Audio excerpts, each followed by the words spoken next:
Hello tout le monde, j'espère que vous allez bien. On se retrouve pour faire le débrief de la partie 2 de la saison 4 d'Emily in Paris. Parce que du coup, je vous ai fait le débrief de la saison de la partie 1. Franchement, Netflix, on en a marre des 14 parties là. Voilà. Je sais pas qui a eu l'idée dans le bureau, mais vraiment, c'est pas nécessaire. C'est pas nécessaire et c'est fatigant. Et dans tous les cas, on a envie de regarder la série, tu vois. C'est frustrant, en fait, je trouve. Je sais pourquoi ils font ça. Ils font ça pour que les gens reviennent et que ça fasse de l'audience et Mais en fait, quand une série, elle sort, qu'on l'attend, bah, on a envie de regarder la saison directe. On n'a pas envie d'attendre 4 mois entre les deux parties. Ils ont déjà fait ça pour Bridgerton. Ils nous font maintenant pour Emily. Et en plus, Emily in Paris, si je ne dis pas de bêtises, il me semble qu'il y avait 2 semaines quand même entre les deux parties. C'est énorme! Enfin, vraiment, on sortait tout d'un coup la prochaine fois. Mais bref. Du coup, petit débrief de cette partie 2. Très honnêtement, si vous n'avez pas vu le débrief que j'ai fait de la première partie, n'hésitez pas à aller voir. Mais globalement, je n'ai pas aimé. Je n'ai pas aimé pour plusieurs raisons que j'évoque dans cette vidéo. Donc, on va pas revenir dessus. Mais voilà, cette première partie m'avait laissé très mi-figue, mi-raisin. J'adore cette expression, dès que je peux la caler, je la cale. Mais ouais, je sais pas, ça m'avait laissé mi-figue, mi-raisin. Il y avait trop de choses que je trouvais pas cohérentes. Et en fait, je me suis un petit peu perdue. Et j'ai fini parce que ça reste une série qui se regarde facilement. Les épisodes sont pas longs, etc. Voilà, Emily in Paris, c'est vraiment une série pour un peu déconnecter, je trouve. Mais là, même la déconnexion était difficile parce que j'ai pas kiffé, quoi. Donc, j'ai failli ne pas regarder la partie 2. Parce que je me suis dit, en fait, je vais pas aimer la partie 1, j'ai pas aimé. Je vois pas comment je pourrais aimer la partie 2. Eh ben, j'ai adoré. J'en reviens pas de le dire. Parce que vraiment, là, je vous jure que la partie 1, je disais, j'espère que c'est la dernière saison. Parce que là, ça y est, c'est too much. En fait, on n'en peut plus. Mais là, je suis comme une ouf. En plus, du coup, j'ai vu que la saison, que la série, elle avait été prolongée pour une saison 5. Du coup, je suis comme une ouf. Alors que si vous m'aviez dit ça au début que j'ai commencé à regarder la première partie, je vous aurais dit ah, pas du tout. Moi, comme une ouf pour la suite d'Emily in Paris, alors que j'ai pas du tout kiffé la dernière saison. Eh ben si, non, vraiment. En fait, je pense que une des raisons pour lesquelles j'ai kiffé la partie 2, c'est le fait qu'on quitte Paris un peu, en vrai. Parce que du coup, ça fait quand même 4 saisons où c'est les mêmes endroits, c'est les mêmes personnes, c'est les mêmes lieux de vie, c'est les mêmes trucs. Là, le fait de partir à Rome, en plus Rome à l'autre stylé, je sais pas, je trouve que ça a vraiment insufflé un petit truc, une petite nouveauté dans la série. Et carrément, j'avais l'impression de retrouver la Emily du début. Bon, MDR de dire ça, mais je pense que vous allez capter ce que je veux dire dans le sens où dans les premières saisons, je la trouvais grave, elle était très fraîche, très solaire, machin. Et au fur et à mesure, à force des histoires des patins couffins, là, je trouvais qu'elle avait un peu perdu ce truc-là. Et là, avec Rome, Marcello, qu'on adore. Voilà, Marcello, il fait complètement partie du fait d'adorer la partie 2. Parce qu'en fait, je trouve qu'ils ont trop une bonne alchimie, en plus, avec Emily. Et je sais pas, il est chill, c'est simple, il l'aime bien, bah voilà, il lui dit, il lui propose un billet, il se capte, il est là, c'est pas Gabriel, en fait. Par contre, voilà, moi, vraiment, je vous dis, je resigne, moi, Gabriel, je peux plus. La partie 2, là, ça m'a encore plus confirmé le fait que je peux plus. Vraiment, son personnage est détestable. Donc, j'espère que pour la saison 5, ça va être le clap de fin officiel. Parce que du coup, il part chercher Emily, là, à la fin de la saison 4, c'est ce qu'on voit. Et vraiment, son histoire avec Marcello, je la trouve trop mignonne. Franchement, ils sont trop mignons, ils kiffent leur vie. C'est simple, ils s'aiment bien, ils se baladent, ils mangent. Enfin, je sais pas, j'adore. C'est simple, en fait. C'est ça qu'on veut. Surtout pour notre go Emily, qui se retrouve dans des triangles amoureux, des trucs bizarres, là. Et honnêtement, au début de la partie 2, quand elle part à Megève, les retrouver pour Noël avec Camille et tout. Mais déjà, vous voyez, en fait, Gabriel, c'est quoi son problème? Qui fait ça? Bon, ok, il croyait encore que Camille était enceinte, mais je sais pas. Littéralement, il va passer les fêtes de fin d'année dans la famille de son ex plutôt qu'aller avec sa nouvelle copine. En fait, Gabriel, je sais pas. Vraiment, il y a rien qui va. Il est détestable. Quand je vous dis, il est détestable dans le dictionnaire.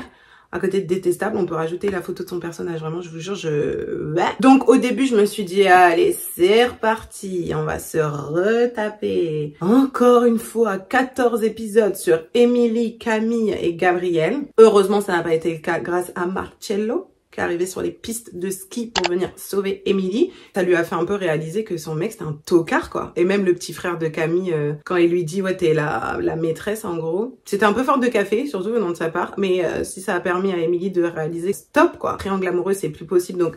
S'il vous plaît, les scénaristes, ne me les mettez pas ensemble pour la saison 5, moi je peux plus. Un autre truc que j'ai apprécié grandement, c'est la nouvelle... Alors par contre, j'ai complètement oublié son prénom. Mais j'adore. Ça rajoute de la nouveauté, un nouveau personnage qui est récurrent en plus. Pas juste quelqu'un qui est là, qui passe vite fait, qui a 2-3 scènes. Donc en plus de Marcello, on a Seth Go, qui je sais plus comment ça s'appelle, qui est trop belle. En plus, j'adore. Et vous savez pas quoi, parce que du coup, j'étais là, ah, je l'aime bien et tout, machin.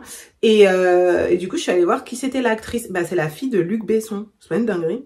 J'ai appris ça, j'étais là, ah ouais. Bref, du coup, voilà, je vous le partage. J'adore son personnage. Bon, après, c'était sûr, on sentait à 10 000 lieues que ça allait être un peu une pestouille et qu'elle allait essayer de marcher un peu sur les plates-bandes d'Emily, elle est jeune, machin. Mais je trouve que ça a été bien amené quand même. Je sais pas, je trouve son personnage, il est rafraîchissant un peu, ça fait du bien. En fait, je pense que c'était ça qui manquait là depuis, c'est que c'était tout le temps les mêmes personnes, tout le temps les mêmes trucs, je vous disais, les mêmes lieux de vie, les mêmes histoires à répétition, ça y est, on n'en pouvait plus. Donc là, ça fait du bien d'avoir d'autres gens qui rentrent dedans. Même le mec de Sylvie, là, le mec de Sylvie à Rome, je l'adore.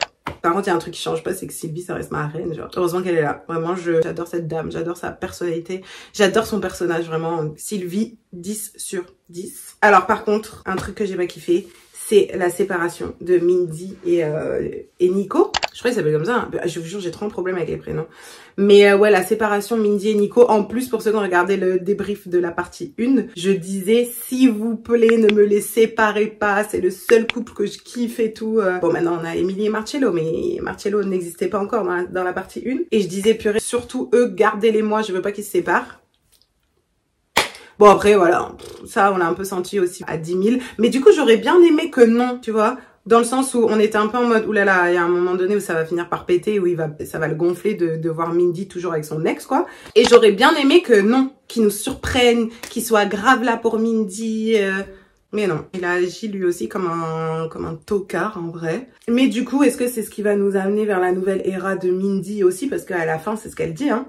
Elle dit à Emily qu'elle va venir avec elle. Donc du coup, je trouve ça va être trop bien. Je suis trop contente qu'elle Mindy parce que je pense qu'elle aurait manqué si on la verrait pas autant que dans les précédentes saisons parce qu'elle c'est clairement devenu un personnage principal. Et du coup, je suis trop contente qu'elle rejoigne Emily. Ça va être une nouvelle era. On va aller voir découvrir l'Italie, je sens déjà qu'elle va demander à Marcello de rencontrer tous ses potes et tout. Mais je suis en train de me dire que Marcello de base c'est un pote de Nico. Moi, je pense qu'ils vont faire en sorte que Nico et Mindy ils se remettent ensemble, ce qui m'irait très bien. Je pense qu'ils vont faire ça. Le soleil s'est barré, la lumière elle a changé, je suis désolée. Mais ouais, je pense qu'ils vont nous faire ça du coup pour la suite, les prédictions. Donc Mindy va rejoindre Emily, c'est sûr. Elle va avoir vite fait une era de célibataire, mais je pense que Nico va venir la retrouver en mode je t'aime, je suis désolée. J'espère, en tout cas parce que je les adore. Ensuite, Emily, bah du coup, on sait que Gabriel va venir la retrouver. En fait, le chat et la souris depuis la saison 1, stop. On en a marre. On veut que Emily soit heureuse dans une relation saine où on la considère, où c'est pas la 5e roue du carrosse là et qui fait passer tout le monde en premier. C'est bon, stop. Donc j'espère que ça va vraiment durer, mais même pas un épisode, genre un quart d'épisode où Gabriel il va revenir en mode je suis désolée et qu'elle va dire en fait là stop. Et puis je suis désolée quand il dit à l'autre go que je sais plus comment ça s'appelle, qui lui dit ah oui non mais c'est pas ce que tu crois et tout. Il était quand même bien proche d'elle aussi, hein, donc c'est facile de faire genre c'est elle qui était à fond sur lui. C'est bien content qu'elle soit à fond sur toi, hein, je te le dis. En fait, de toute façon, je l'aime pas, donc tout ce qu'il fait, il me gonfle. Là, il faut qu'elle s'affirme. Et Marcello, il a fait 0 faux pas depuis le début avec elle. Donc, on laisse une chance à Marcello, s'il vous plaît, pour de vrai. Après, j'ai vu que les producteurs apparemment, enfin les scénaristes ont dit que dans la partie 5, elle allait pas définitivement aller à Rome parce qu'on peut voir qu'elle ne change pas son Instagram en Emily in Rome, je sais pas quoi. Ça m'a un peu saoulée quand j'ai vu ça parce que j'étais là, bon, en vrai, on l'a vu arriver, elle a évolué dans son taf. Pourquoi pas, tu vois, c'est la continuité, elle a une promotion, elle va à Rome, elle a un nouveau mec et voilà, en fait, laisser Emily heureuse, moi j'en ai marre. À faire retourner à Paris, pourquoi faire, habiter dans le même immeuble que Gabriel, stop. Donc je sais pas trop ce qu'ils vont nous faire, mais là je vous fais mes prédictions pour moi. Si moi j'écrivais la série, Voilà comment ça se serait passé. Elle rentre pas à Paris. Ok, elle peut faire des petits allers-retours parce que bah forcément il reste Sylvie, Luc et Julien. Ok, c'est quand même son taf. Elle peut faire des allers-retours, pas de souci. Mais laissez-nous là à Rome. Laissez-nous dans son era de Dolce Vita avec son nouveau mec, avec même ça, elle a rencontré la daronne qu'il adore. Enfin non, c'est une dinguerie. Sylvie, j'en ai un peu marre aussi qu'elle se fasse pas trop respecter par Laurent là. Donc j'aime bien son mari italien, enfin, son gars italien là. Au début, je pensais qu'elle allait rester à Rome avec Émilie limite, mais non, du coup. Donc Sylvie, moi j'aimerais bien qu'elle arrête avec Laurent, parce que qu'est-ce qu'il fait en fait? Il dit qu'il est dans une relation libre alors qu'il n'est pas dans une relation libre, donc flemme. Sylvie aussi, il est temps de s'affirmer, ma gossure. Et enfin, la nouvelle, la petite starlette là, je sais plus comment elle s'appelle. J'aimerais bien qu'on continue à la voir, prendre ses marques, etc. et qu'on la rende gentille. J'ai pas envie que ce soit une mean girl, en fait. Donc voilà, qu'on la rende gentille, qu'elle trouve sa place à Paris, que ce soit la petite chouchoute, mais qu'elle prenne pas non plus la place d'Emily. Et surtout qu'elle arrête de caler Gabriel. Parce que Gabriel is a toxic man, nobody wants him. Arrêtez de nous refourguer à toutes les go. On a refourgué à Camille, à Emily, maintenant à la nouvelle. Non, stop. Stop. Gabriel, faut qu'il aille voir un psy, en fait. Voilà. Voilà, c'était un petit débrief court mais concis parce que bah, cette fois j'ai aimé. Je voulais quand même faire un débrief pour dire que j'ai changé d'avis parce que de toute façon il y a que les imbéciles qui ne changent pas d'avis. Et cette partie 2 est vraiment beaucoup mieux, donc je vous conseille quand même. Si vous aimez bien Emily in Paris ou le mood ou que les dernières saisons elles vous ont un peu perdu, regardez là parce que vraiment la partie à Rome c'est trop cool. Et on a la sensation de retrouver les débuts de Emily in Paris. Donc... merci Netflix pour ça. Je ne sais pas quand va sortir la saison 5 du coup, je pense l'année prochaine logiquement. J'espère qu'on ne devra pas attendre 45 ans entre les 12 parties qu'ils vont nous faire, mais on verra bien. Voilà, je vous fais de gros bisous, j'espère que ça vous a plu. N'hésitez pas à me dire en commentaire ce que vous en avez pensé et je vous dis à mercredi dans une nouvelle vidéo. Prenez soin de vous.